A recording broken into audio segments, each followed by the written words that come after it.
morning, ladies and gentlemen. Good morning. Welcome to day 2. I hope you all had a lovely evening and are ready for today.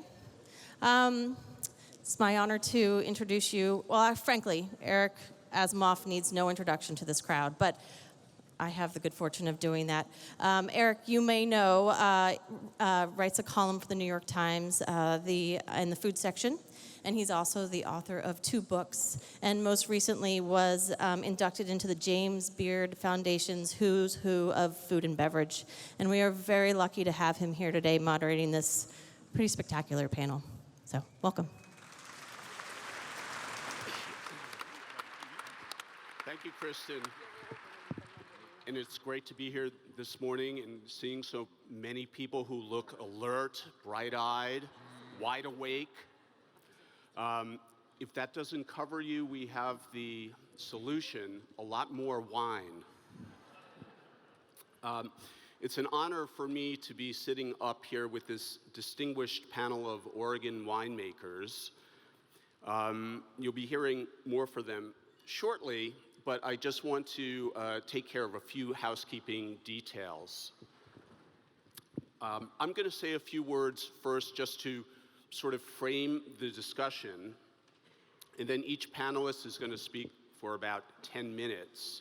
I encourage you, if you like, to taste through the wines in front of you, but please save a little bit, at least, so that when the panelists speak about their own wines, you still have some in the glass and you can taste along. Also, this is a little bit of a deception. You have 5 wines in front of you, but you're going to be tasting 8 wines. So we're going to pause after the second panelist speaks for a few minutes so that we can refill your glasses. That means you're going to have to have 3 empty glasses. And I don't tell you how to empty them, but I believe there are buckets on tables if the mouth is not the final destination.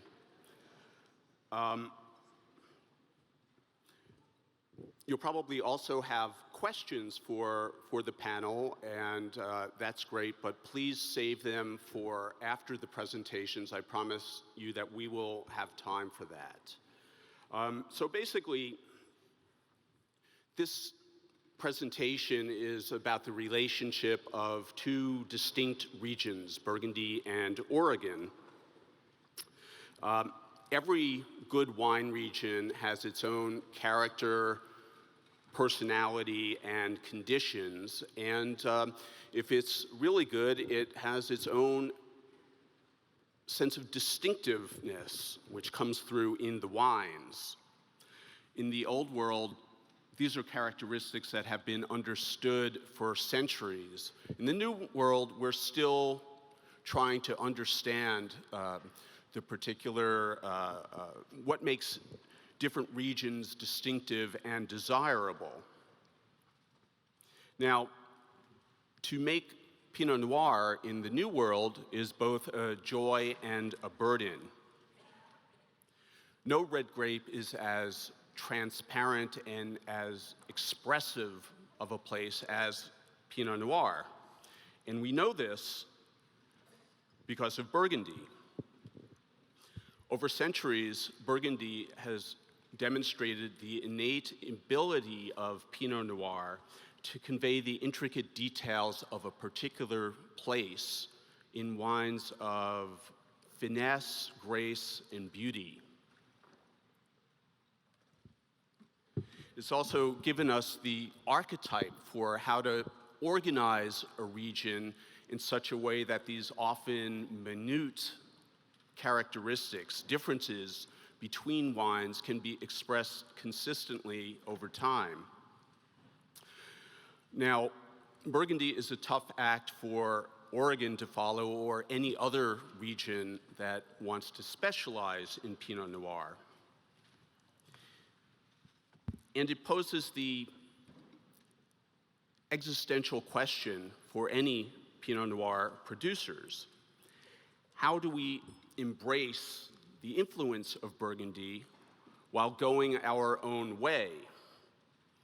And it's got these questions have special meaning to Burgundians who are going someplace else to make Pinot Noir. First of all, why that other place, in this case, Oregon? And second, how do you embody your heritage without trying to duplicate it in the new place? I'm now going to introduce the panel. On my left is Véronique Bosse-Drouin, who pioneered the Burgundian exploration of the Willamette Valley. She's among the fourth generation to lead Joseph Drouin, one of the most distinguished estates and negociants in Burgundy. She first came to Oregon in 1986, where she worked harvest at Erie, Bethel Heights, and Adelsheim. The next year, inspired by her enthusiasm, her family bought land here and established Domaine Drouin, Oregon, which just celebrated its 30th anniversary. Véronique serves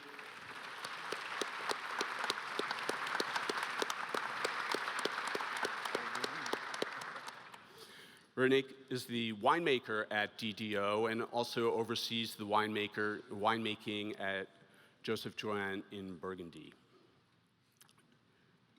Next is Dominique Lafont, who is one of the leading white wine wizards in the world and also knows a little something about Pinot Noir. He oversees his family property, Domaine Les Comtes Lafont in Meursault, one of the great estates in Burgundy, as well as his own independent label, Dominique Lafont, and the Mâconnais property, Les Héritiers du Comte Lafont. Dominique was here in Oregon for the very first IPNC in 1987, and since 2007 has consulted professionally here, first with Evening Land, and is now the consulting winemaker at Lingua Franca, which had its first vintage in 2015. Next is Alexandrine Roy. She's the fourth generation winemaker at Domaine Marc Roy in Gevrey-Chambertin. And if you've not had her Burgundies, they're superb, and I highly recommend them. She's worked in Australia and New Zealand, and since 2007 has been working with Phelps Creek Vineyards in the Columbia Gorge area, where she is now the winemaker. And I'm fascinated that the two top cuvées that she makes, both in Burgundy and here in Oregon, are both called Cuvée Alexandrine. It's consistent. Jacques Lardière is one of the more extraordinary characters I've met in the world of wine.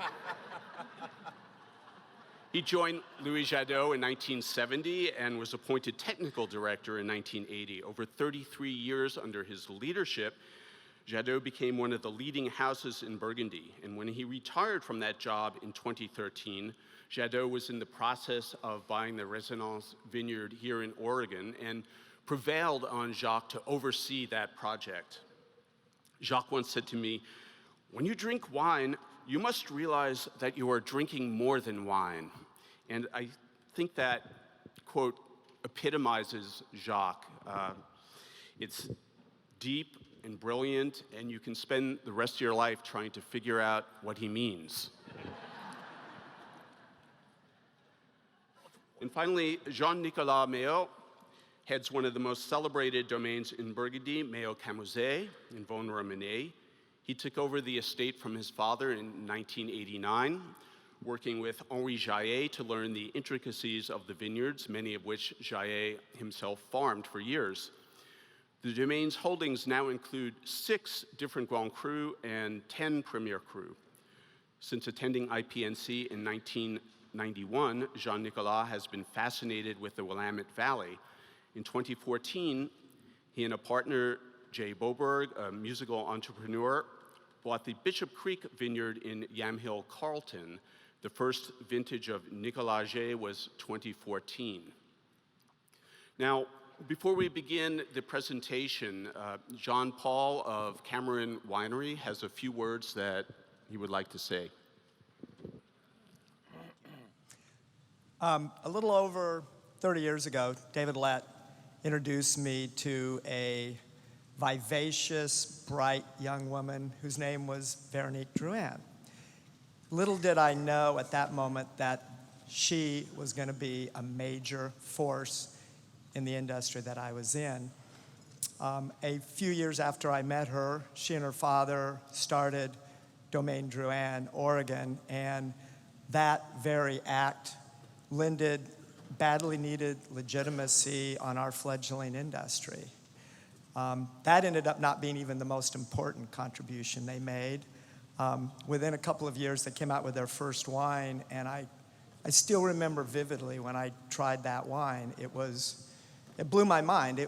This was like a really good Côte de Beaune being made from purchased fruit here in Oregon, and of course I went, I want to make that kind of wine. I wonder how I can do this.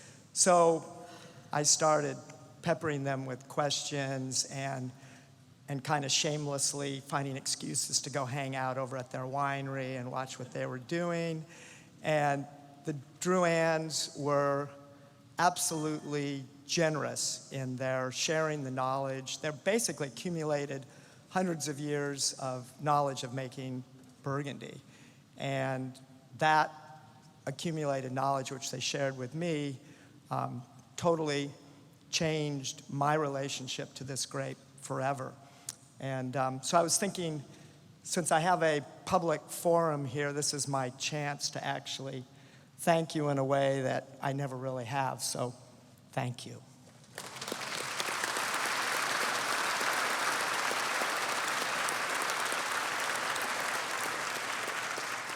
And then as I look at this illustrious group that has followed her, Dominique Lafon, who I met over 30 years ago when I was still a winemaker in the Napa Valley, and I visited him in Meursault, and he has been my lifelong inspiration for how you make Chardonnay.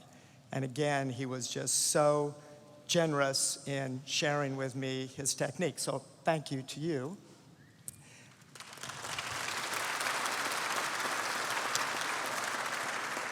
And then there's this very accomplished young winemaker from Gevrey-Chambertin, Alexandrine Roy, who every time I see her, I think she will admit, I just kind of light up.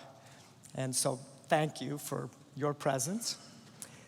And then finally, we have kind of my kindred spirit, Jacques Lardier. We kind of have... My daughter told me this morning I need to grow my hair out a little bit more. He's also my fashion icon. So thank you, Jacques. And then the newest member of the Burgundian migration, Jean-Nicolas Maillot, who is an extremely accomplished winemaker in his own right, and is also already, as you will see when you taste the wines, adding amazing things to their presence. So to all of you, on behalf of the Oregon wine industry, thank you for coming here.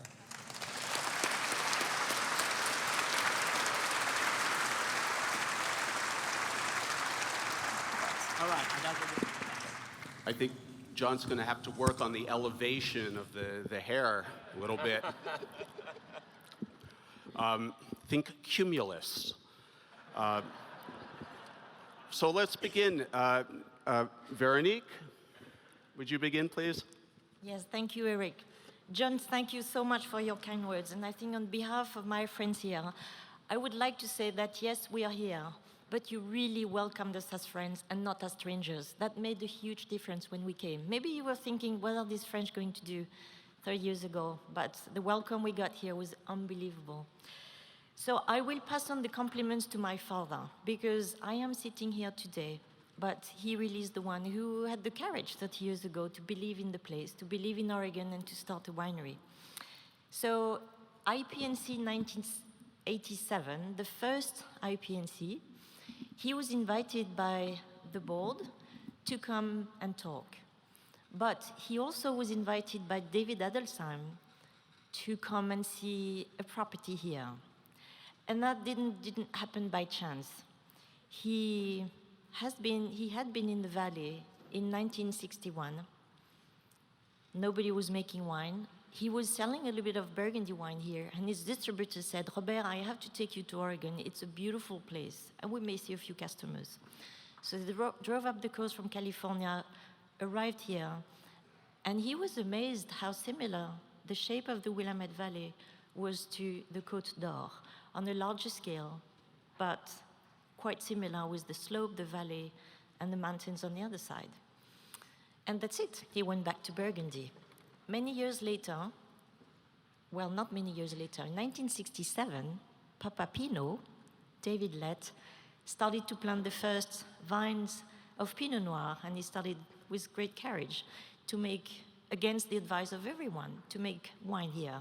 And then soon after, Dick Uras and Dick Panzi and David Alsheim followed, the true pioneers. And I don't think Robert tasted this wine back then. But in France, in 1979, there was a big tasting where California was really put on the map because they did really well in the tasting. But also at that tasting, there were some Oregon Pinots in a Pinot Noir tasting. And David Lett's 75 South Block Pinot Noir did very well at the tasting. So my father was a bit surprised, maybe even disappointed, that the French wines didn't do that well at the tasting. So he reorganized the tasting in Burgundy with his own wines and some of the top Pinots from outside of Burgundy. David Lett's wine came second. And that's where he said, if you cannot beat them, join them. He still didn't decide that he would make wine here. But in 1986, I just graduated from University of Dijon, Enology School. I had the chance to work a little bit in Bordeaux, in Burgundy, and then I thought I would love to go to the New World, improve my English, and learn more. And so I said to my dad, do you think I could get a place in California to find a stage? And he said, well, I'm sure, and great wineries, making great wines, but if I were you, I would go to Oregon, because I've had some really amazing Pinot Noir from Oregon. So we called a few producers, David Alsheim and the Castilles from Bethel Heights and David Lett, hoping one of them would take me. They all said yes. It was amazing. I was young, I was a girl, had no experience, but they all said yes. So here am I in 1986. That's where I met John and these wonderful people. And we became friends, and they probably thought that if somebody from Burgundy, not me, but my father, would like to make wine here, it would be great. So they tried to convince him, and he said, I would love to, but the problem is we pick at the same time, more or less, so I can't be making wine in Burgundy in Oregon. But David didn't give up. So in June of '87, he calls my dad and says, Robert, how about you come here and give a little talk to our first international Pinot Noir celebration, who is really happening in Oregon. And I have to show you something. So we came here. He said, let's go. So we came here, and we, almost day to day, 30 years ago, walked up the hill of where DDO is today. There was no vineyards, there was no wineries, it was just farm with the big trees. And we sat there, and it was unbelievable, and he said, I believe into this region, we should try. So here we are in 1987 with no grapes, no winery, no winemaker. And he said, we need to make wine. Okay. So 1988, we rent a space, we buy fruit from very good growers, and we send equipment from Beaune, and he asked me if I wanted to be the winemaker. Like, oof, this is far from home. I have very little experience. I was 26 years old. But I said, yes, I will need some help, and I did get some help. And so we made 96 barrels of wine in a storage facility that had no water, no electricity. The press didn't fit inside the room, but we managed to make the wine. The next step was to see what our friends from Burgundy thought about the wine. So we took samples back to Burgundy, and my friends, Alexandrine was too young, but Jean-Nicolas, Jacques, and Dominique, and Christophe Roumier, and Etienne Griveaux, my really close friends, we asked them and said, please, would you try these wines? And don't be polite, be honest. So I think they were both polite and honest. And they said, wow, you're a bit crazy to go all the way there, but the wines are really delicious. So there was a great encouragement. And then we built the winery, and I would say the rest is history. Before I go on to the exact reason Robert really but decided Oregon was a great place, I am sitting here. This is 30 years later, when my father was sitting here, but there's two of my children that are here today. You know their wines, and they actually do exist. So the Pinot Noir is here, Lorraine. Please, Lorraine, stand up. So this is Lorraine.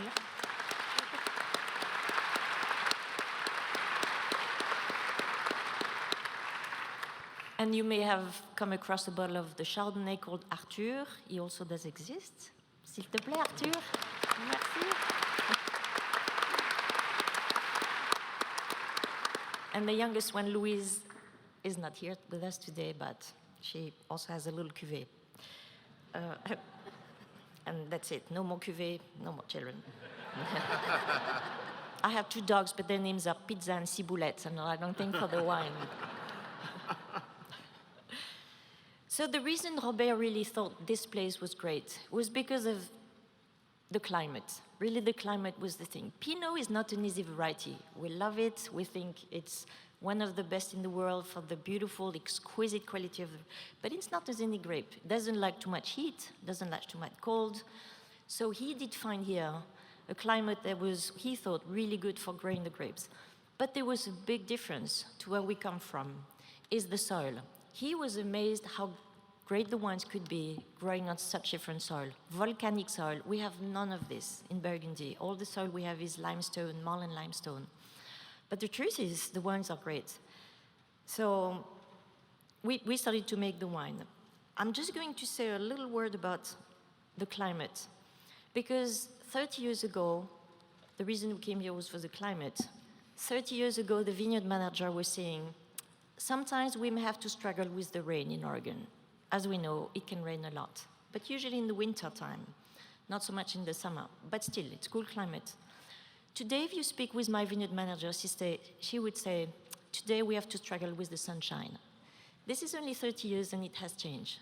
So I think the world is making extraordinary wines, and this is great, but we are all facing challenges that we will need to address very quickly. Actually, we should have started a little bit earlier. We see in Burgundy huge frost damage. We see huge hailstorm. They've always existed, but not to that level. I'm sure you've heard about the problems we had. They haven't come so much yet here, but the climate is really something we should all be concerned. How do we address it? By managing maybe the canopy a little bit differently, by choosing the right, we need to find the plants that will be comfortable with this drought and extreme heat.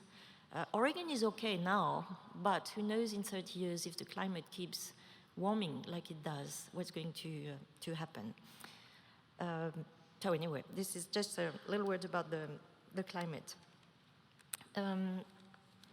I think I only have 10 minutes, and maybe we should taste the wines. Let's Eric? taste. Yeah. I haven't been waiting. So what you have in your glass number one is actually the first wine I made from this property. So the wine is called Drouin Oregon Rose Rock Zéphirine. Rose Rock is a property in the Eola Amity Hill, AVA. DDO is in the Dundee Hills. So for 30 years we have been in the Dundee Hills, but in 2013, a beautiful property planted was available. We bought the property in December of 13, so my first vintage is 2014. So this is exciting for me. I'm working with a different AVA. It's a little bit of a cooler site, and this is what I've been growing and working with, is terroir. So I think the terroir is slightly different. It's also volcanic, but not exactly the same. We have Necaia and Jory, where DDO is mostly Jory soil. So 14 is very young, but I think it's a great vintage. And just a little word about the name Zéphirine. Why Zéphirine? It's not of my children. It was actually a lovely woman in 1870. Her name was Zéphirine, and interestingly, her last name was Drouin, spelled the same, but as we know, not related to the family. Her uncle, as a gift, when she turned 18, had a rose made for her. What a nice gift. So he named the rose Zéphirine Drouin. And the rose is particular. It's quite unique, in fact, because it has no thorn. It's a rose with no thorns. A beautiful bush, great smell. It's called Zéphirine Drouin. And I like to think like Pinot Noir usually has no thorns either. You know, this very silky, smooth, velvety texture.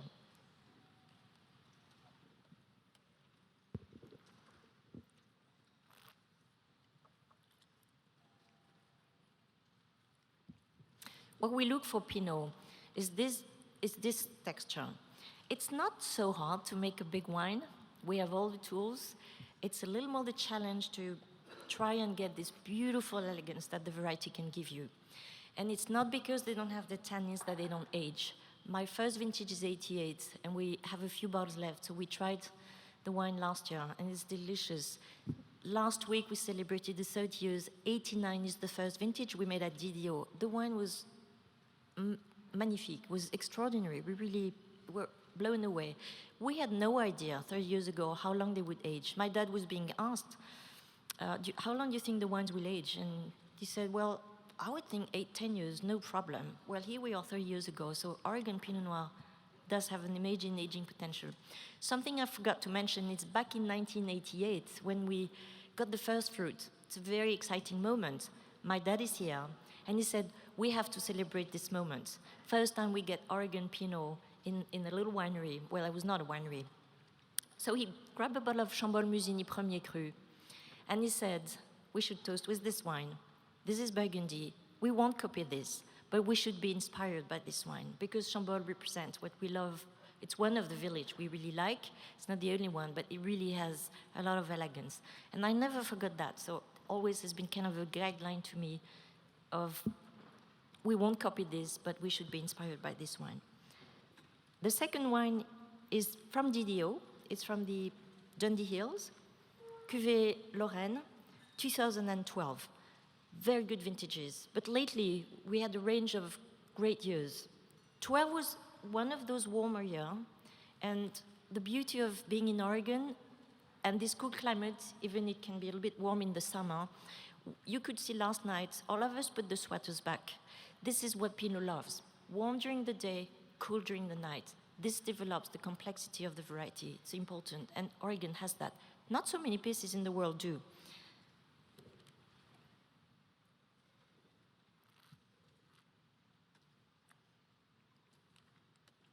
See, I think this wine is still young. I mean, it's like Lorraine. It's a great wine with a bright future, I think.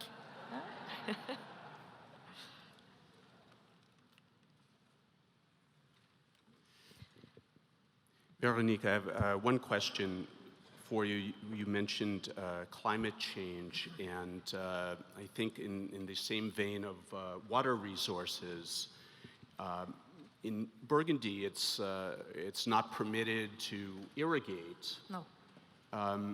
Are you, how do you manage your vineyards here? Are you able to do it without irrigation as well, or do you manage differently because of the different climate? We try to dry farm, and honestly, the soils have a very good drainage, almost too much for the little vines when you plant them, because the roots are this long. And so most of them will die. So we actually do put irrigation for the first 3 years until they produce. Once they start to produce, we try not to irrigate, because the vines are like us, a little bit lazy. So if you give them water, the roots won't try to get the water, so they'll just stay at the surface. So if you don't give them too much water, unless they're in a high stress, then the roots will force themselves to go down and take the water. And every year they gain in little depths. And that's what is interesting about having the roots go deep in the soil and get some very interesting elements from the soil. And do you feel that in the complexity of the wine or the texture, do you think? Yes, we do. If you give them water, a little bit too much water, that will reflect in somewhat dilution into the wine. Yeah. It's like if it rains, the fruit is thirsty, so you have to balance this with the indication. One of the indications is the leaf. When they start to roll, it means I am in a really big stress, so please give me a little bit of water. But it doesn't happen so often, no. So voilà, this is only 2 vintages. I wish we could go back in time, but what I would just like to finish with is say these wines are not just a bottle of Pinot Noir, it's also a lot of welcome, friendship, loves, joy, problems. My assistant Erin is here, and we've been through many fantastic. We keep all the good memories, but you know, wine is about all this, not just the bottle of wine, and history, of course. So thank you very much.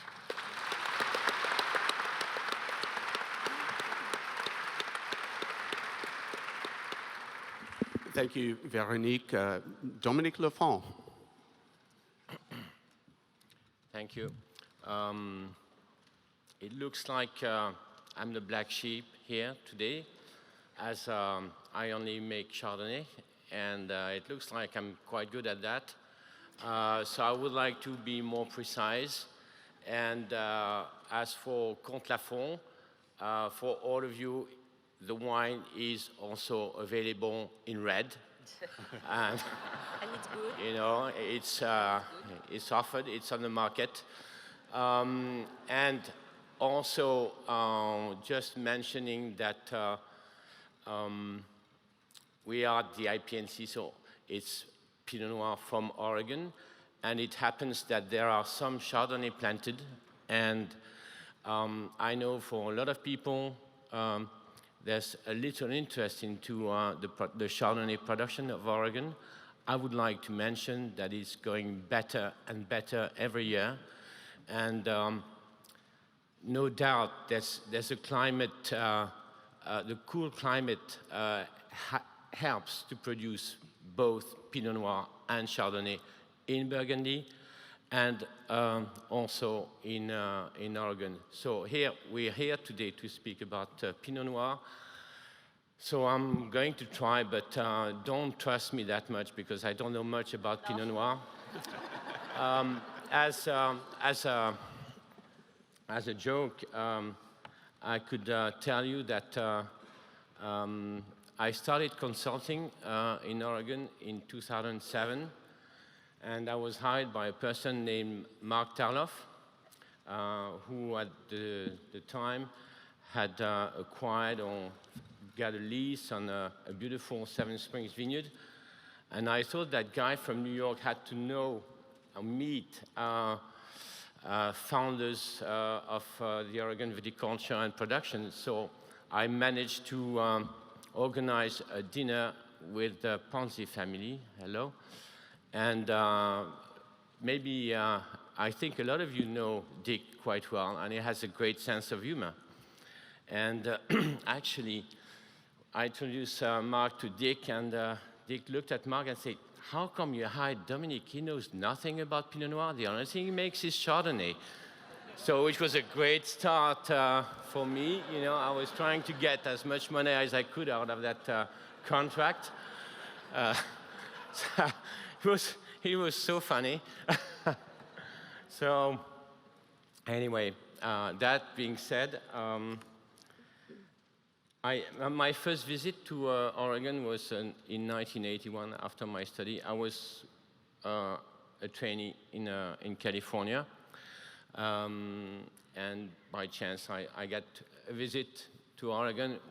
It was really the beginning. I met your father, Dick. I met other people, and they were planting those Pinot Noir, and it was really new and not on the map. I remember there was fruit wine offered, like blackberry. I can't remember what it was. It was not my cup of tea. But they were starting making Pinot Blanc, and there was also Riesling, and there was a lot of things. And now it's more concentrated to both Pinot and Chardonnay. And then it looked like I behaved. I've been invited to the first IPNC in '87. So I was here when the governor invited Véronique's father to convince him to go to buy land in Oregon. As I'm very polite, I got invited in 1992, which is the T-shirt. Prove it. And I think we get great relationship with the Oregon producers that used to come and visit us in Burgundy. We were invited in Oregon. I was also at the time, I was working with Becky Wasserman, who had the agency for barrels. I was selling barrels in Oregon. A lot of contact, which this is how I get to know what was happening here and to feel the potential of this area, tasting all these wines and having a feel for the same type of balance, what Veronique was mentioning, the elegance, the not too ripe, not too heavy style of wine. This, I think, when you come from Burgundy, this is what interests you. So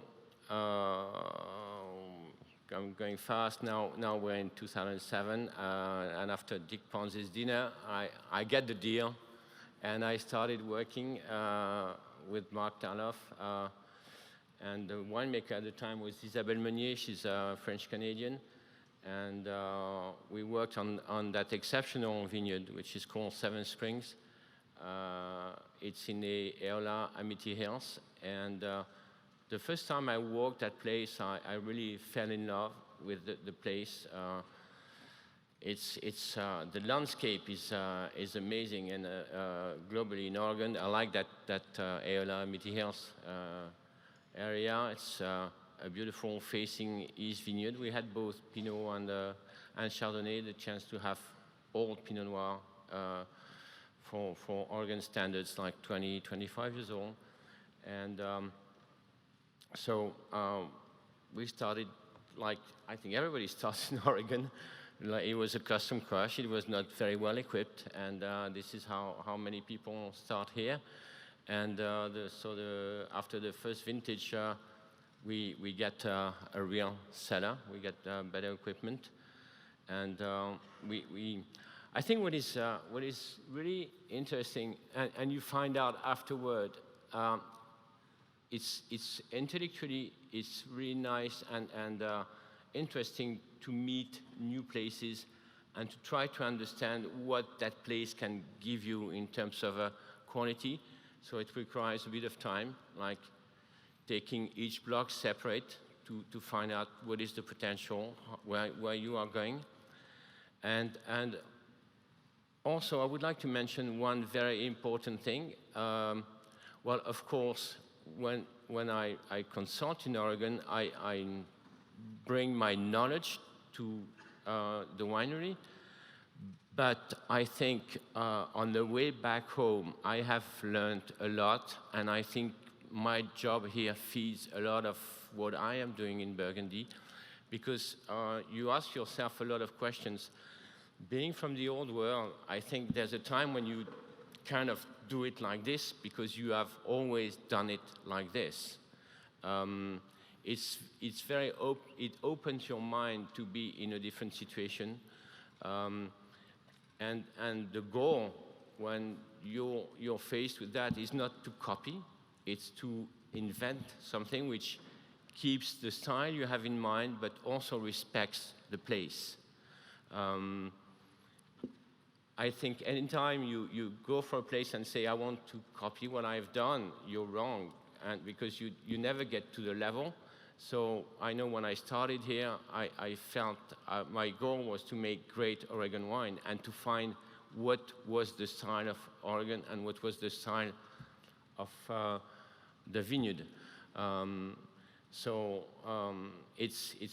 a lot of learning because it doesn't happen in a year. I think you have to get to know the place. Anyway, I've worked with that place until 2 years ago, when actually Larry Stone, the famous sommelier, finally bought that beautiful spot which is next to Seven Springs, and it's almost 100 acres. It's 60 acres planted now, which has been planted 3 years ago. We will do our second crop this year. And I know the site is exceptional, has a great potential. I knew it from what I've done next door. So when Larry asked me, would you like to work with me, I was thrilled, and I moved and started with Larry. So these are the two wines from that company called Lingua Franca. And Lingua Franca is an international language. And for Larry Stone, which has an incredible mind, sometimes a little bit complicated. The link was like he thinks wine is an international language. So this is why the name. Anyway, as what I am presenting today are two wines from the 2015 vintage, and our vineyard was not producing. So we decided to work on different areas, different vineyards. We had connections with different growers, and the idea was to go a little bit all over the place to know better what was the potential of different areas in Oregon. We ended up with something like 10, 12 cuvées, 12 different cuvées, and we worked on blending, blind, without knowing exactly what we would put together, without knowing the origin when we tasted the wine. And those two wines we are showing today happens that the first one is called Mimi's Mind. It's another Larry's idea. So he didn't name the wine from where they come from, but he named it after people. But people are always very important in wine, I think, so it's a good idea. Mimi her name is Mimi Castile. It's a great family in the valley, and she owns a small vineyard she calls Hopewell in the Amity Hills. And we had two cuvées of Mimi's coming from Mimi's vineyard, one from 667 clone, Dijon clone, the other one with a Pommard clone, and one was done all cluster, the other one was done destemmed, and we found out that putting those two cuvées together was just beautiful and was worth keeping that. It's not designated vineyard, but it comes from just one vineyard, Mimi's vineyard. It's amongst our top cuvée we produced. And actually, we've done the blending for the 16 2 days ago, and it came out just as good. So I think if you have a great vineyard, what you're looking for is not an exceptional wine once it's got to be reproduced. And the moment when you feel you're in the same style, you have the same level of quality, that means it's a great place. And I think this is what we're having with this vineyard, which we will continue actually buying over time. Happens also that Mimi is now having a look at our vineyards, because the way she cultivates is exceptional. It's organic, a really personal way, and so she has an eye on our vineyards also. The second wine is Joshua, Junichi, and Siri. They are not vineyard owners. They are trainees, internship guys that worked hard during a harvest. Nice people. Joshua is a great sommelier. And Junichi, I think, started a vineyard in Oregon. Young guy, wonderful guy. Siri is Larry's daughter. They all helped for harvest. That comes from Ribbon Ridge, and it's actually, without knowing, we blended two vineyards which were next to each other. And in style, we had one part which was really powerful, slightly tannic, a little bit extracted, and the other part was carbonic maceration, so all like almost pink, light, beautiful, full of flavors, very, very, very drinkable, and I like drinkable wines. And it happened that the two together brings that fragrance and that lightness with the body and the strengths we have in the other cuvée. So we like that blend, and it's our second wine. One more thing, I got trapped yesterday with California, so I'm not going to mention anything about California. Just one, for those who were here yesterday, my idea was not to criticize California, but my choice to come to Oregon came by the fact that what was successful at the time when I started, what was making 100 points was heavy Californian Pinot Noir. And this is not where I wanted to go. And I thought that if I was working in California, I had to go in that direction. There's plenty of beautiful, elegant Californian Pinot Noir. It's my friend over there. So I don't want him to kill me. And he's made lovely wines for forever. And well, actually, you never got your 100 points, Jim.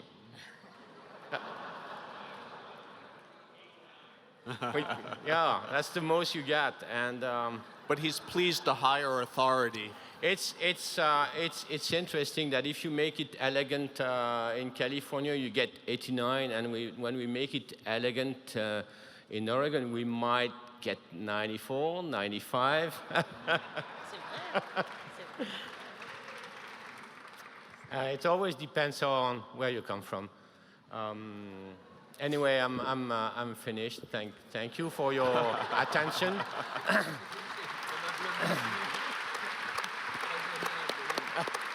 Dominique, and this was all wrong because I know nothing about Pinot Noir.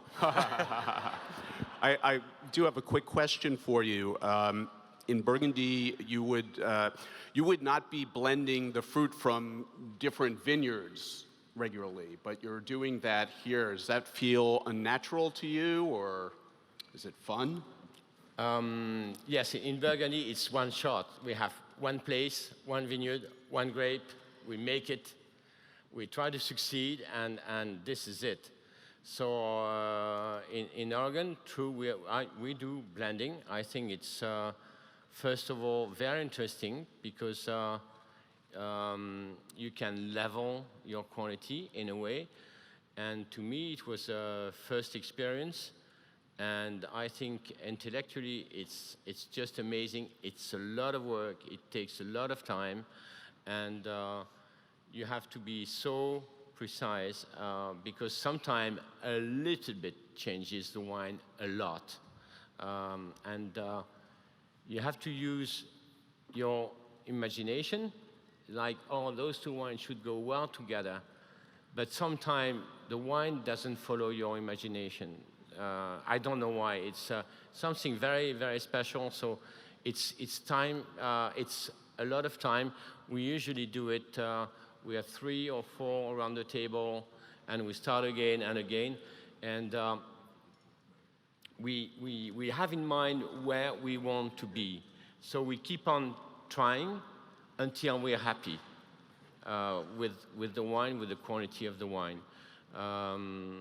It's very interesting. I think it's a great job to do, and we're not blending Cabernet and Merlot. We are blending Pinot Noir also, which makes it more interesting. I think it's very subtle work to do. Thank you. I don't think you all have enough wine in your glasses, so we're going to take a moment here to re-pour. And for that to happen, you need to have 3 empty glasses. The sommeliers are going to come through and pour the last 3 wines. You know, it's very interesting tasting through the wines so far. I was once privileged to eavesdrop on a conversation between Robert Mondavi and Rémy Krug, the champagne producer. And Mondavi was talking to Krug, and he said, you know, it's not that hard to create complex wines, but it's going to take us years to make subtle wines. And I don't think he was just talking about California. I think he was talking about any wine region that's trying to find its bearings. And that's really the noteworthy thing when I'm tasting through these wines is how subtle the flavors are. And maybe it's not something that's new, but maybe 20 years ago in Oregon, I wouldn't have made that same observation. And I've noticed it not just in these wines made by people with experience in Burgundy, but also in a lot of other wines, a lot of other Oregon Pinot Noirs that I've tasted. I also want to follow up on the thing that, on Dominique's point about Chardonnay. Over the last week or so, I've had the opportunity to taste a lot of really good Oregon Chardonnays, and it's a big difference from, say, 15 years ago. I don't know if that comes from increased experience here with the grape and the land, or increased confidence that comes with time, or maybe the fact that Dominique has been here since 2007. But I encourage you, if you have the opportunity outside of this festival, to try some Chardonnays from the Willamette Valley. I think you'll be really pleased.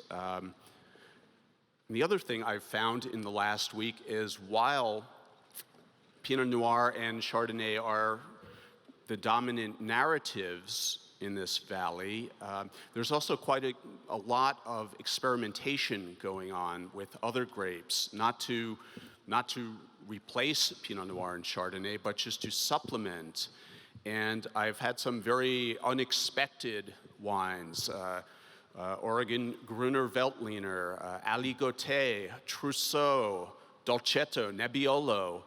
And I'm not saying that they're all successful, but some of them are really good, particularly the Gamay that I've had. So just keep your eyes open and be open to these opportunities to taste beyond Pinot Noir and Chardonnay. How are we doing with the pouring? Almost there? Almost started.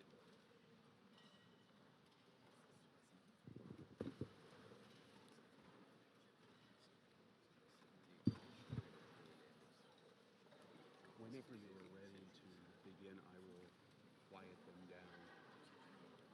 Yeah? Okay.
Has everybody got their new wines? Yeah.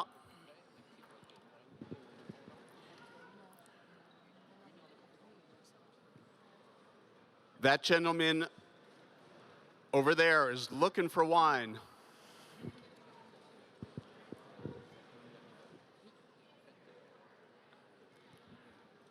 Okay, we will fill in the glasses, and if I can, again, please have your undivided attention.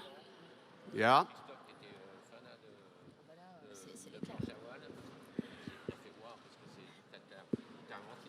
I think we're about ready to continue.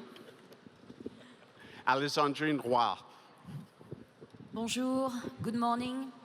So I'm Alexandrine Roy from Domaine Marque Roy, a little estate located in Gevrey-Chambertin, where I'm the fourth generation owner, vinegrower, winemaker. It's not to be pretentious, it's just the way it is in Burgundy, you have to do everything. And we just work by the family, so my dad and Maxime, who is here today. And I would like to thank you to be here and share some time with us and to listen to your various experiences, because everybody of us has a different background.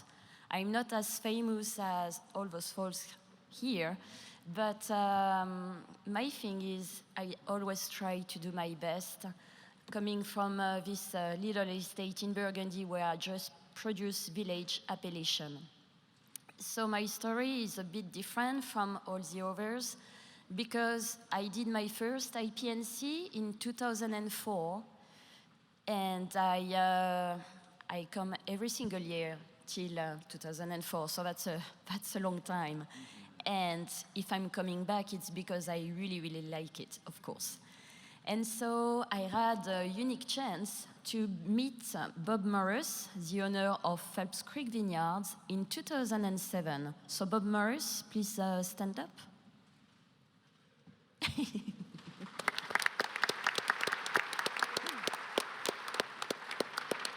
He's the best good-looking boss of the gorge, for sure. So yes, we meet in 2007 thanks to a mutual friend that some of you may know, who is a geologist, Alan Pusaka. And Alan actually introduced me to Bob's Morris place, where I came with my mother and another winemaker, because before that I never toured in the gorge.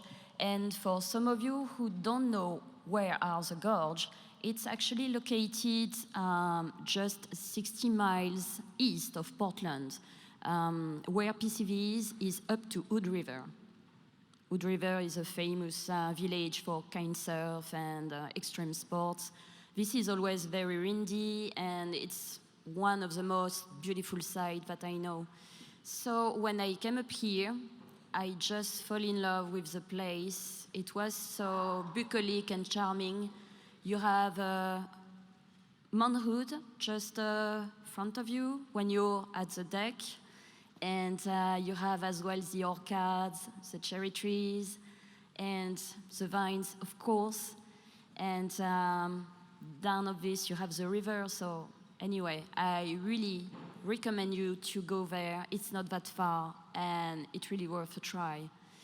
So I meet Bob at his place, where he opened a lot of bottles, probably to impress us, or maybe be sure we will be drunk. I don't know. But the fact was, I really enjoyed the wines and the place. The food was great. Everything was so nice and friendly. And I brewed myself 2 of my Gevrey-Chambertin bottles that I share with them. And Bob just fell in love of the wine. It was, by memory, Gevrey-Chambertin Clos Prieur, and he really liked it so much that he, by the end of the lunch, offered me a position like a featured winemaker, like to do a cuvée for him. And for those of you who are familiar with my wines, I used to produce a cuvée in Gevrey, which named from myself Cuvée Alexandrine. I created this cuvée first time in 2005 from a selection of Mirande grapes only that I pick on 6 of my favorite blocks. So it was a little bit my flagship when I started to work with my parents. And so he really wanted something like that, something special. But I was a bit nervous because of the harvest time. And he said, you know what, your harvest used to be 3rd week of September. We used to pick first week of October most of the time. So I was like, well, maybe it can work. Let's see. But at this time, I didn't think it was a serious offer. But Bob came to Salmon Bake this same year, and he asked again about that. And I said with a big smile, is it a proposition? And he was like, I know. And he was like, yes, it is. And so when I came back to France, I had an email with details and more information. And I did my first vintage in 2007, crafted for the first time Cuvée Alexandrine. This same year, I bleed off a little part of the juice to make a rosé. It was something really new for the area. So it was a dry rosé made from Saignée, and it has been, I will say, quite successful because now it's a regular signature wine of Phelps Creek, perfect for summertime. And 2 years later, in 3 years later, in 2010, we did as well a Blanc de Noir. So this were my signature cuvée. And he was really, really happy with that. And he offered me in 2012 to take over the whole production. So it was kind of a very nice offer. And we still work in a close collaboration as well with Ira Kraft, who is a friend who assists me when I'm working up here. So regarding the wine that we have today, we have 2 samples of the Cuvée Alexandrine. So we got 2013, 2014. So same wine, different vintage. This is how we used to process in Burgundy. Vintage really matters. It's not just to put a number on a bottle, it's just because it's so specific and unique. We do not try, as said Dominique, to duplicate something from France outside of our boundaries. It will be something stupid. What I try to do is create something special coming from this specific site, which has nothing to see with my Gevrey-Chambertin site at all. At Bob's place, we have volcanic soil, high elevation, lot of wind, and very cool night when it's growing season. So we just have perfect condition to mature perfect grapes, especially Pinot. And it's very important because I don't want to work with over-ripened Pinot. I want to create something elegant and distinctive and really, one more time, reflecting the place. So I think that in those 2 wines, it tastes different, of course, but we have a kind of consistency with the spice coming at the nose. It's not super extravagant wines. I'm not here to make something fashionable or crazy. I'm just here to put my soul into those bottles. So there's a little bit of me in all the bottles that you can try, whatever if it comes from Gevrey or Phelps Creek. It's really my goal. It's to produce something with soul. And I think the Oregonian place has been very helpful as well because the community is great. I love the people here. I made so many connections over years, and I feel like a member of Bob Murray's family. He got a beautiful team, beautiful site, and they're really great people too. And this really matters. It's much more than just crafting wine. It's really something coming from the inside. So those wines has been made as naturally as possible. It's 100% distilled, fermented with native yeast. I do alternance of punch down by foot and or pump overs. And if you want to go to the stump party that we organize, you are welcome to. And so when the fermentation is over, we do a moderated maturation in oak barrel just to preserve the freshness and the identity of this specific place. So please enjoy.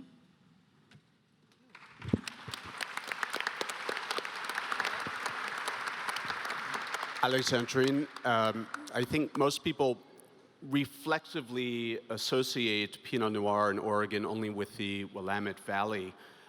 Is there much Pinot Noir in the Columbia Gorge, and how do the conditions there differ from making wine in the valley?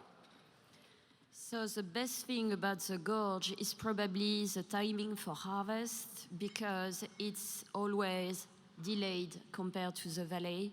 Because of this elevation and the cool night, it's not super warm. We are not in the Dales. It's something very important to understand, because otherwise it just wouldn't work. But this area is really designed for Pinot, because you have beautiful and nice temperature during daytime. The fresh night just allow you to keep the acidity into your grapes, so you can have an extended time on plants to have the best aromatic profile. And I will say this is all about that. So it's not such famous place like the Valley, but it's really one, in my opinion, who got a serious potential. And you really need to come up here because of this, among other arguments. And Phelps Creek has a lovely tasting room as well, so please come and stop by. Thank you. Jacques Lardière. Thank you.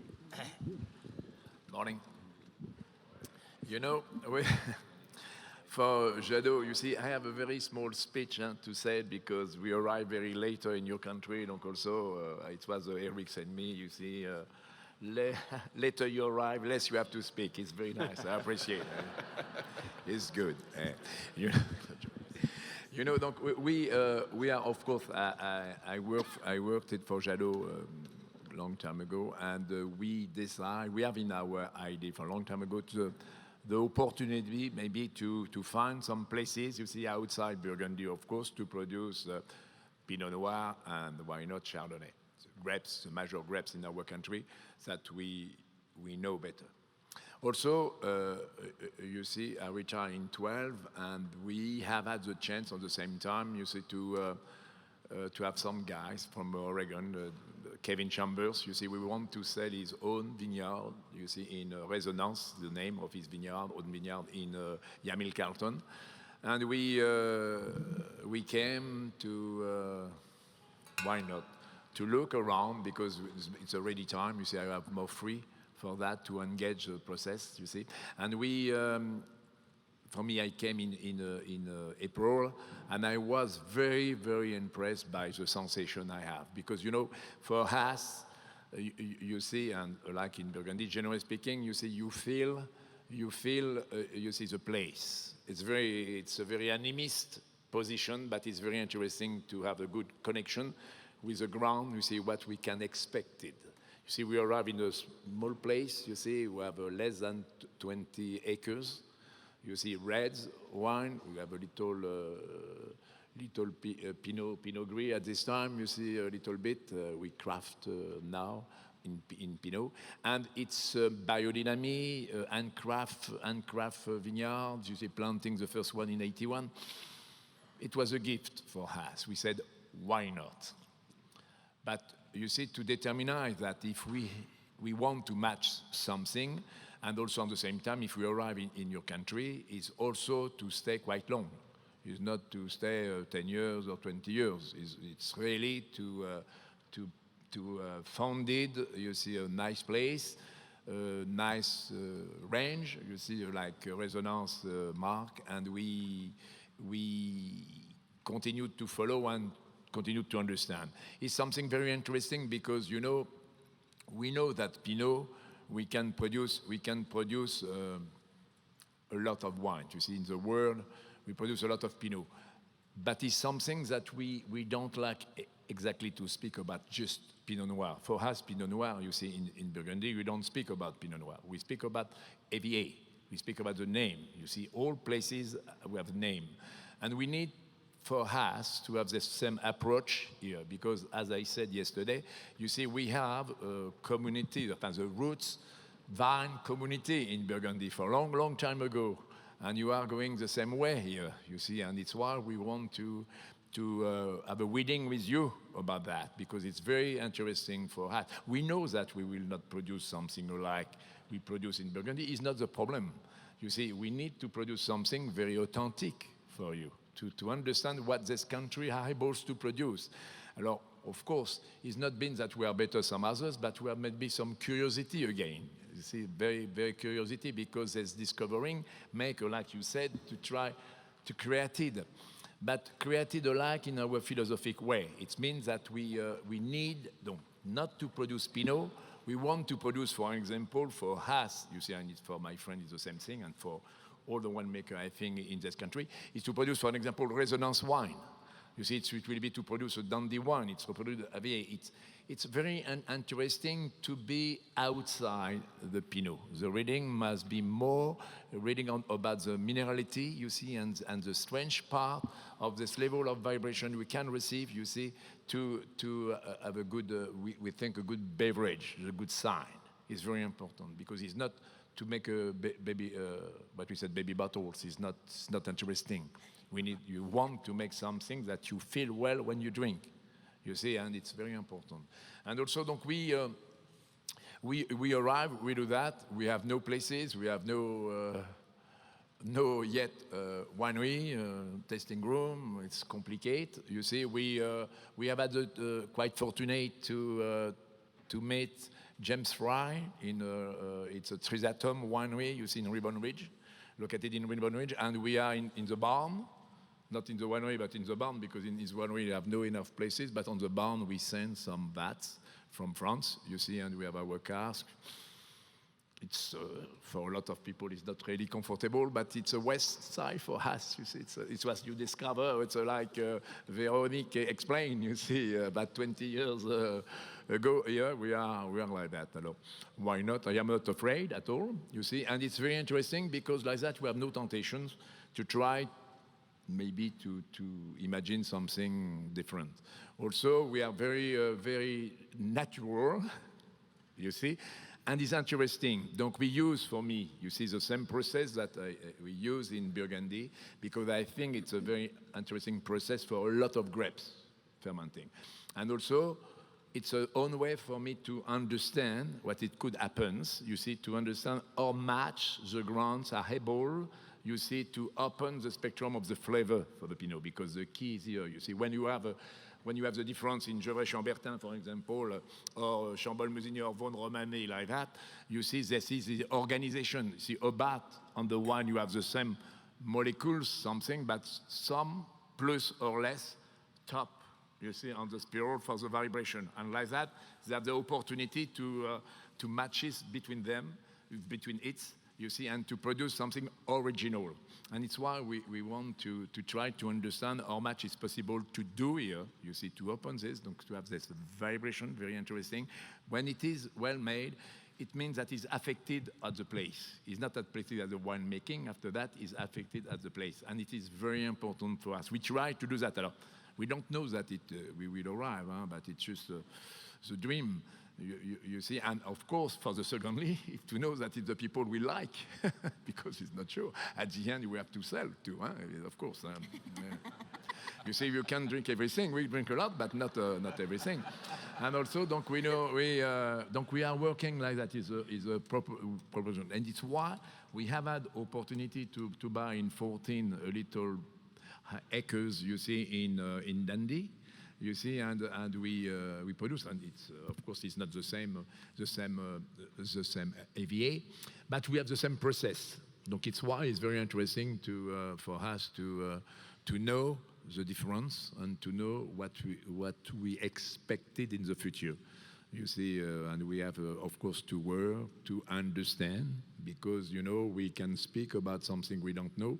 It's much easier, you know, speaking to produce something different than what we know. Of course, this is very important. And voilà. No, voilà. No, it's voilà. Voilà.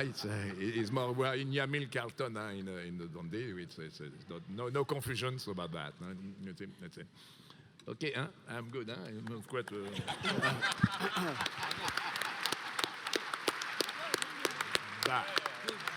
You have to. Do you want to tell us briefly about the wines? And you have the wine? Because, of course, very briefly, huh? You have just to taste and to drink. You know, donc we serve you the two wines, you see, from Resonance Vineyard. And we take the name of this because we find very nice.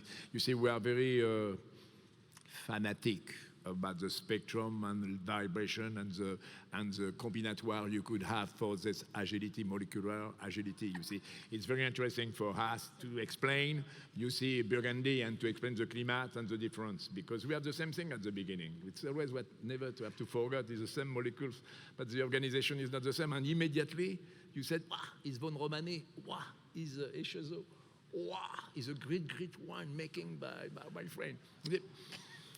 No, but it's very important. Because he said me, if you said that, you have 2 cases when you come back in Burgundy. No, hopefully, donc it was enough. Donc, alors, you know, for us, this resonance is interesting for you because in resonance we have 3 clones. You see, we have the Pommard, we have the 777, what the people say, the Dijon clone, and the Vandasville, which is also the grapes coming from Switzerland and the limit with Germany. You know, it's an all grapes, and it's very interesting. And when it is well mature, people say.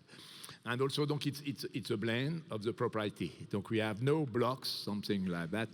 Is a blend because it's very important for us to understand what the reality is exactly, you see. And we in Dundee is different because we have only Pommard, donc it's chosen by the proprietor because we do not replant something on these two places. Also, donc here you have the bus. It's very simple, like I said, you bottle it. We have no finding, no filtration, you see, on the 2 wine because we have no places exactly to do, but it's just to know and to see and to follow. Like you see the reality of this fantastic comment on dit, gear, you see, between the polyphenol, donc the color and the tannin, which are the key on the wine, you see, to understand the chi, the key, the power, which is very important. Donc it's what we have to try to understand. Donc you tasted the 14, you see the second vintage we make for the first one. You see it's interesting. It was a large crop, you see, quite mature well, and it's done. We have no, you see, for the color, we are not a very dark color because, you know, we don't move anything inside. You see, we have a pH is quite high, you see, and I like to follow this because in Burgundy, you know, when we have had the curiosity to test, when we test the 1904 or 11, 1915, 1919, or the 21 or the 27, we have always a very high pH, and everyone said it's a great vintage, you see, in the memories, and you still have the one in our cellar. So also, I'm very interested about this, moving to understand that. Of course, it looks a little different, tastes a little different, but why not? Huh? Why not? Is to try to understand. And you will have the 13, but it's the first vintage. You see, we arrive and we make what we said. We sign. You see, with Kevin Chambers in the middle of August, and for me, I arrive in beginning of September. You see, to harvest it the 13, the first. Voilà. This is our story. Not complicated, but we continued. Huh?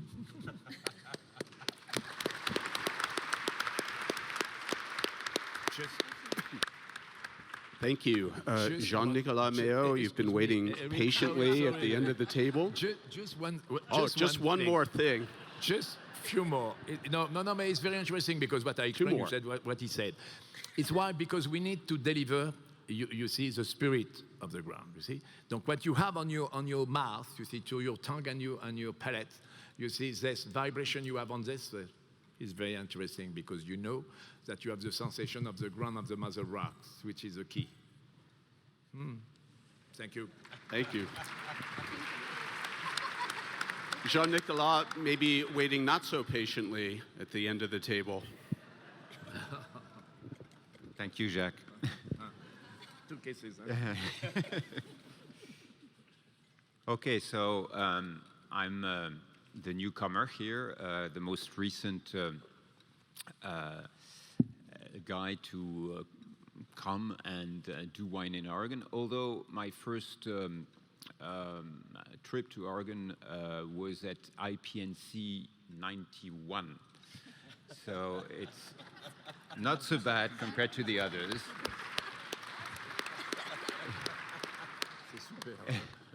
And I haven't made it at IPNC since, so it's a great, yes, great opportunity. Anyway, my reason for coming to Oregon was a phone call. My future partner, Jay Boberg. Jay, please stand up.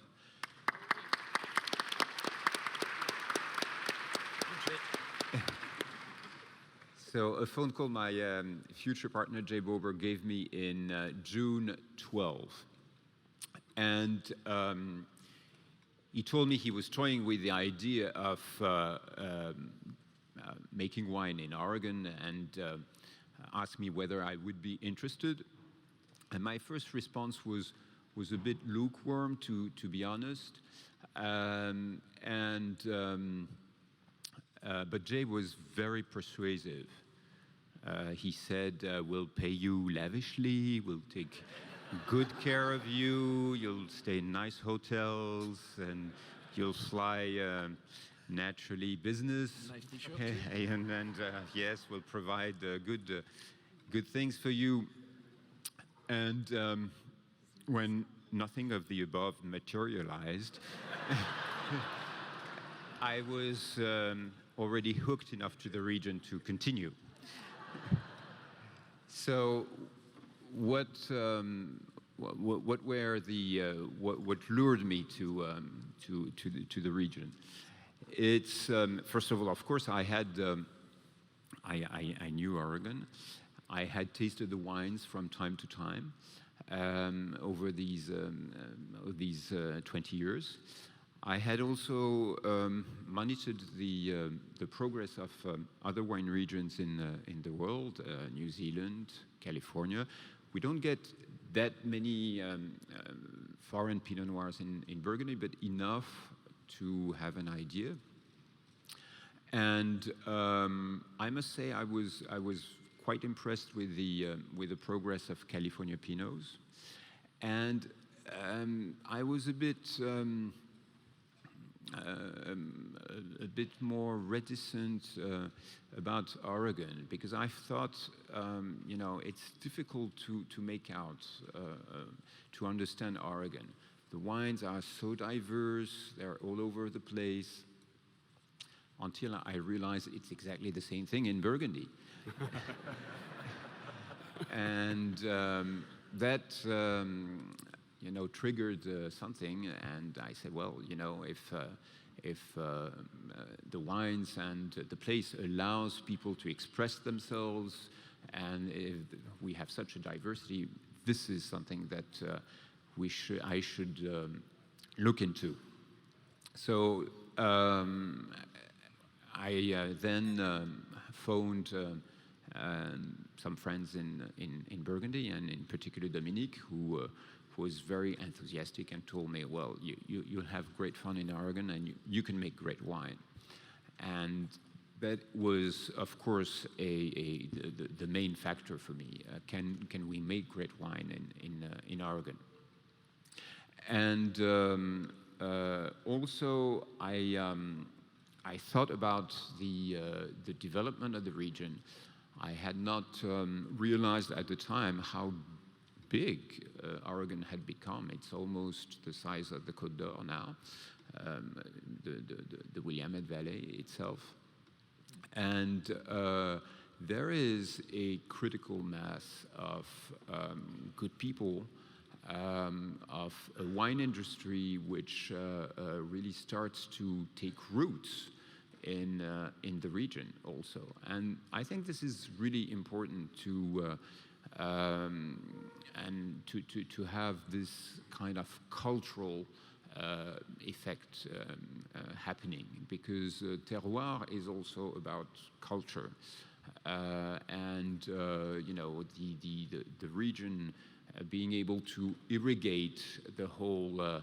The wine industry being able to irrigate the people and the region. And Oregon is clearly becoming a country where people take pride in their wine industry. Portland is probably more of a wine town than Dijon is. I'm not speaking of Beaune, because Beaune is the wine town. So that was really important, and of course to have also a region totally dedicated or vastly dedicated to Pinot Noir was extremely important for me. You need to focus, especially with this grape. And I'm really excited about Chardonnay, because of course when you think of Burgundy, it's Chardonnay and Pinot, and I think we can certainly explore Chardonnay in Oregon. Personally, I will keep it at that, and although I like Gruner, Veltliner, and Pinot Gris, and Riesling, and so on, I think my interest will stay with Pinot Noir and Chardonnay in Oregon. So maybe I should speak a little bit about the wine here that we have. It's our 2015 Willamette Valley, Willamette Valley being our flagship wine. It's our second vintage. We presented this 2015, first of all, because it's what we have available, and 2014 is a very interesting vintage also. 15 is arguably, as far as I can understand, a great vintage in Oregon, one of the greatest vintages in Oregon. And we were lucky to have a combination of ripeness and structure in 15. Good acidity, good balance. We were somewhat afraid of having too much tannins, too much structure, but the wines having this natural elegance and ripeness, they have turned out to be quite balanced and also, I think, age-worthy. So this is really, and it's, I mean, you can say the same of the 15s that we've tasted this morning. This is really an interesting vintage. I hope we'll do better than this, but I consider myself very lucky to start with 14 and 15 in Oregon. So how is this wine made? We have an estate vineyard called Bishop Creek.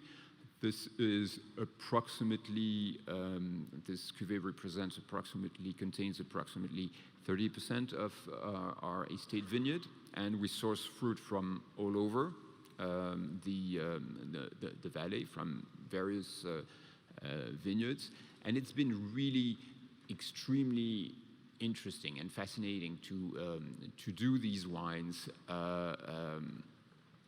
these different wines. And of course, it's a bit difficult to adapt from Burgundy, because we're here and we work these individual wines as we would work a Chambolle-Musigny or a Clos Vougeot or a Volnay. We work them in the spirit of bringing the best of each place, and I've been absolutely thrilled to discover great places, great wines, and I was hoping for that, of course, but the results far exceeded my expectations, and I was so thrilled to find great wines and really the potential for really great wines. But there is, so we have all these places, and that we make with a lot of excitement, and having done 3 vintages now, I'm really excited to see what we will have with the next Highland, the next Nisa, the next Momtazi, and so on. And there is blending, which is, as my colleagues have said, new to us, and also a great experience. So this is the result. I hope you like it. I'm really passionate about Oregon as much as I am about Burgundy, and I think we bring all this passion with us, and we've been, of course, extremely welcome in the region, and we feel almost at home. Thank you.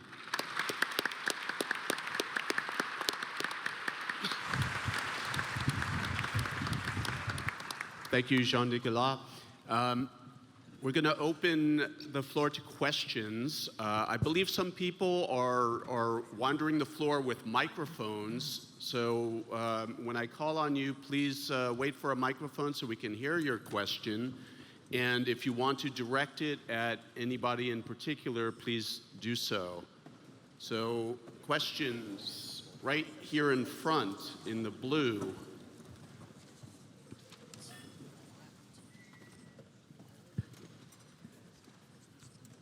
Alexandrine, what is the elevation of the vineyards in the Columbia Gorge that you work from? I will say that's about 600 meters above the sea, which is fairly high compared, for example, to Burgundy, which is about 300, I guess. Très bon. 600 meters, I will roughly guess, is about 16 or 1,700 feet for those not fluent in the metric system. Any other questions?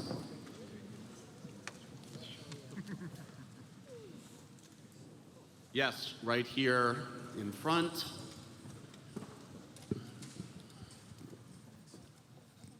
Good morning. As you all work with ambient yeasts primarily or in total, can you detail, and this is an open question, can you detail the differences and commonalities between Burgundy and Oregon in working with ambient yeasts?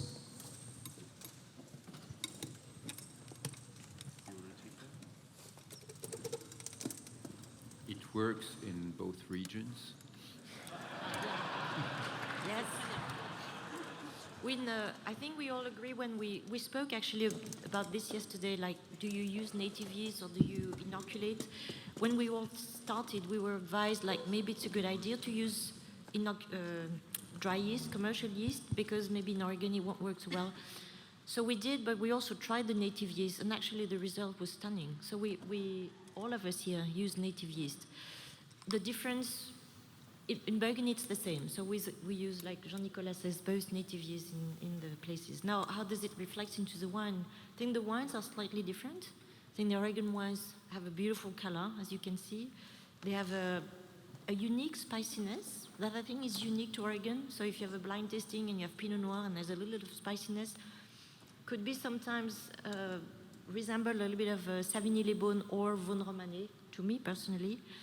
But I think the yeast contributes to that. The problem with using dry yeast, it does the job, it works very well, but it tends to standardize everything because we all use the same. They give some flavors and things, so we prefer not to use.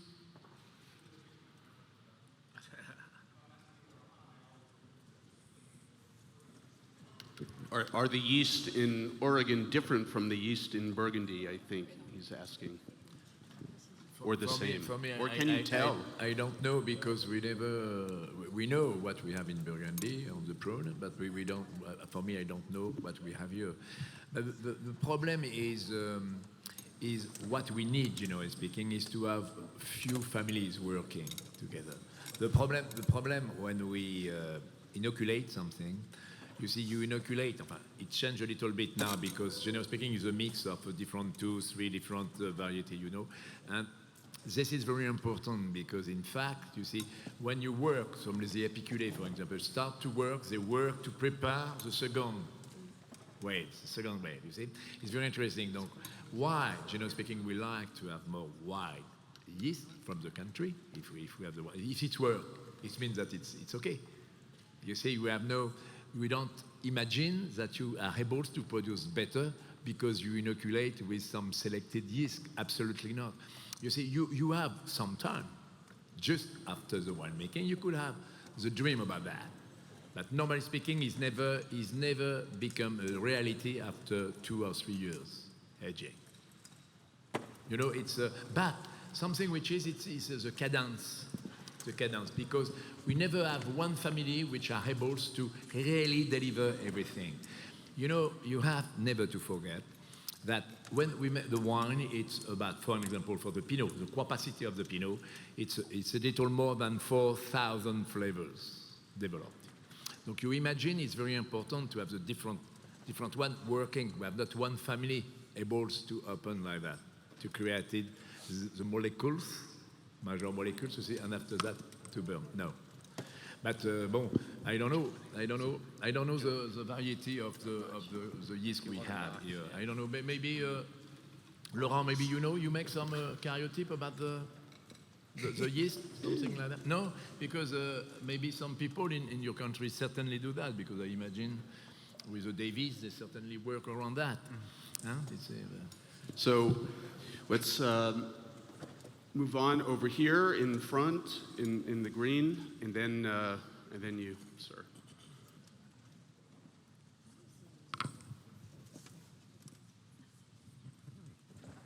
Morning, I've enjoyed this. We're all very aware of the French wines here. What's the perception over there of our Pinots, specifically here in Willamette? And the Columbia Gorge, of course. The question is, what is the perception of American Pinot Noir, Oregon Pinot Noir in France?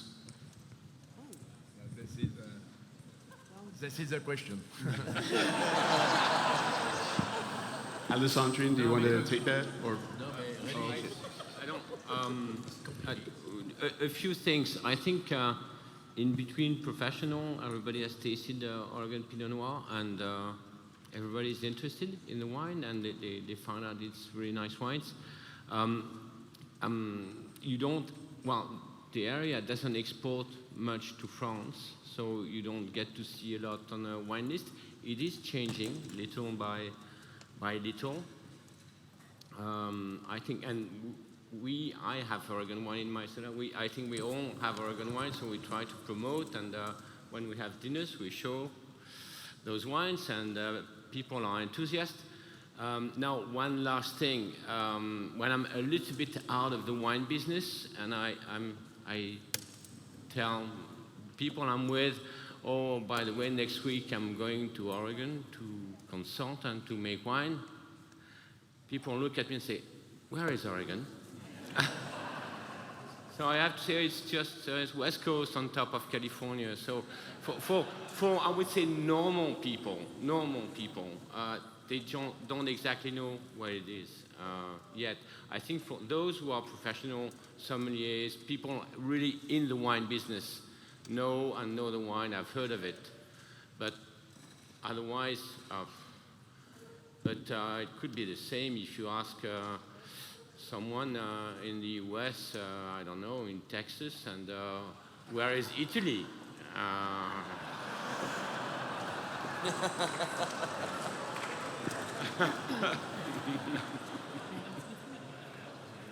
Alexandrine, you want to add something?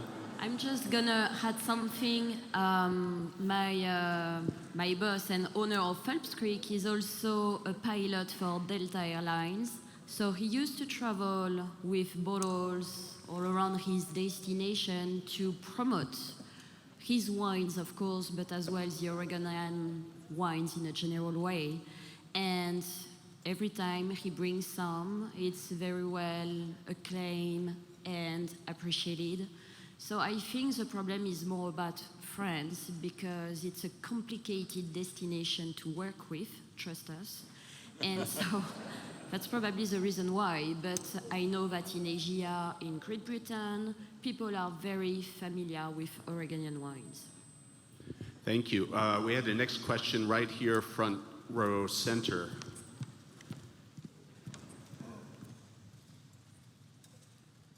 This question is really for each of you. If you were asked to distill to a single attribute the difference between Oregon and Burgundy, France, what would that be? One word? One attribution. One quality. No. You know, you have, just a word. Huh? You have to imagine that we are not the same country and you have not the same power from the ground. You see, we are very crazy. When you are in Burgundy, you saw we are completely crazy. You see, it's also very important that the wine we develop through the Pinot is also like that. You see, it looks crazy for a lot of us. Here, you like the wine much more, comment on dit, paisible, much more quiet. You see, quiet, a little bit, because it's not the same. You see, we drink what we created, you see, and it's very important. Donc the deal we have to try to obtain is not so easy. Jean-Nicolas? Sorry, I'm a bit at a loss. What was the question? Well, he's asked how many clusters we have per acre? each of you to name one quality that might sum up a difference between Burgundy and Oregon. It's not easy. This is the extra credit part of the test.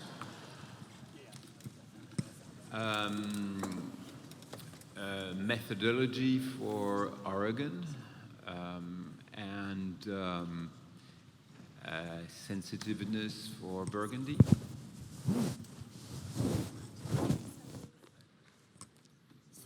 Meditation, huh?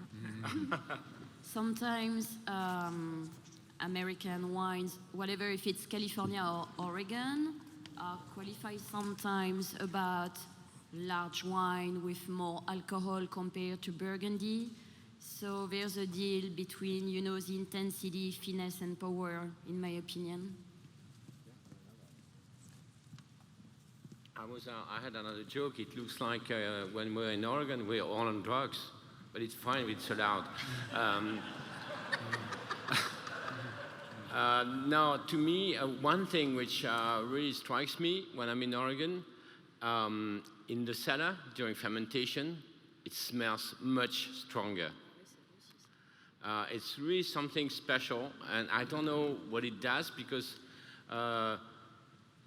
of course, there's an intensity of fruit in Oregon wines, yes, but it's amazing the way it smells during fermentation. That's what strikes me the most, and I'm fine. I'm serious. I'm not on drugs.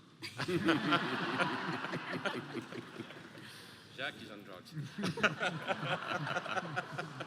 No, because in fact, if you have an please, they all speak, because I have a good idea about that too, a little bit. No, I would say, for me, I would say Pinot from Burgundy is history, and the Pinot from Oregon is the future. I think.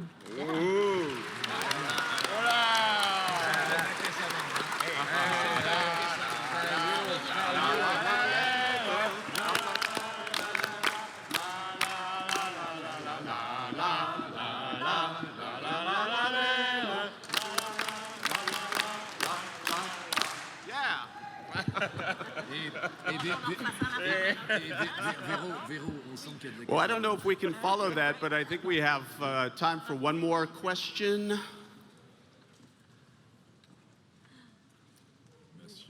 Yeah, right in the center row, in the geographic middle of this room.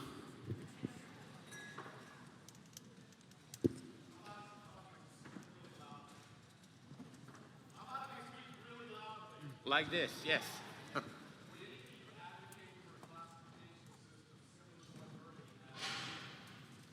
Would any of you suggest an appellation system for Oregon similar to what Burgundy has? Well, you know, that took a long time to come up with in Burgundy, right? I think in the almost 50-year history of Oregon, things are beginning to subdivide over time. But you also have to remember that when the appellations in Burgundy were conceived and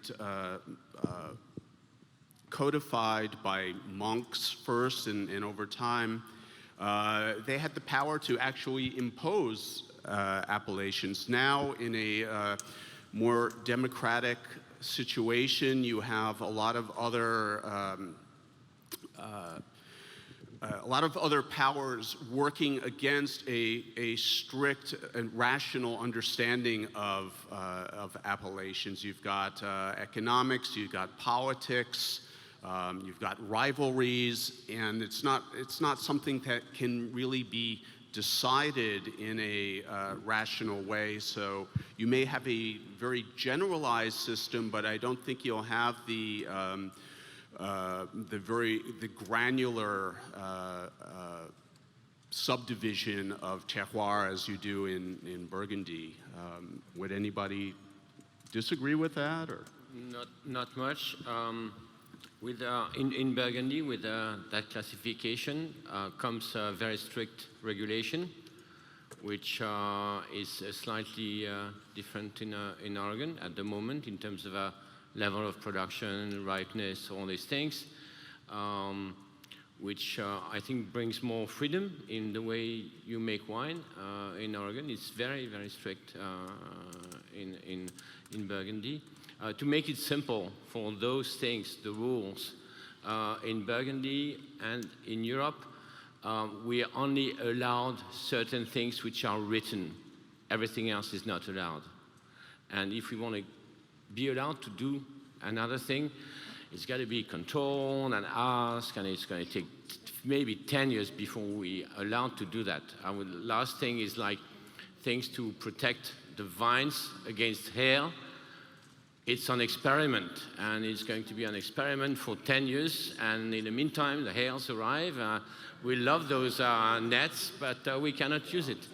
When in the US, everything which is not forbidden is allowed. And so it's an interesting way of thinking. Then if you talk about AVA, there are AVA already known, and it tends to work.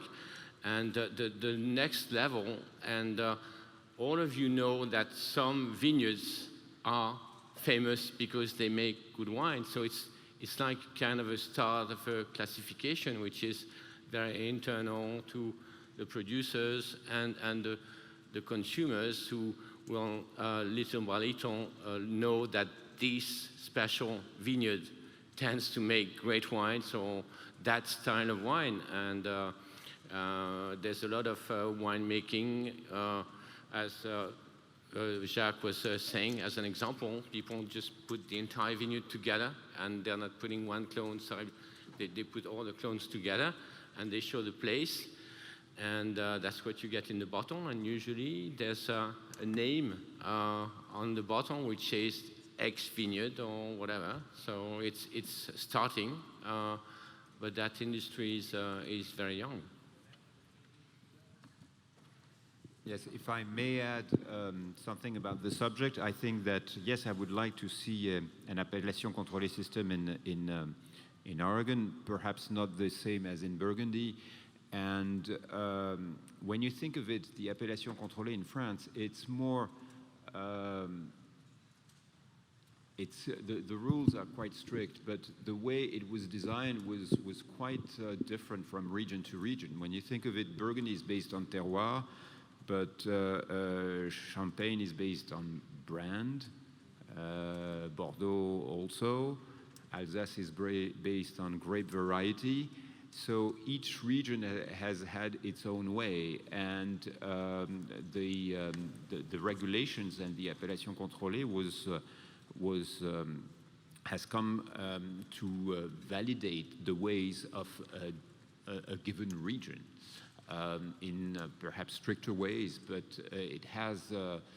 it's been a validation of tradition.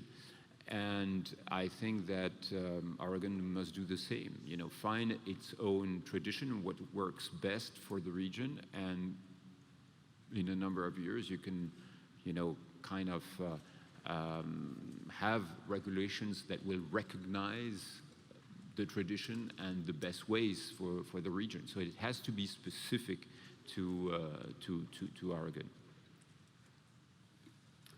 I think we need to pause it there.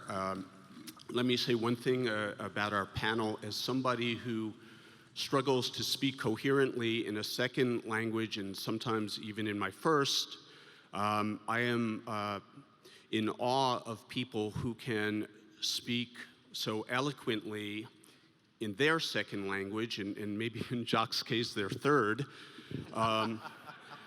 And really, I have such admiration for our panelists who did such a great job. So thank you so much.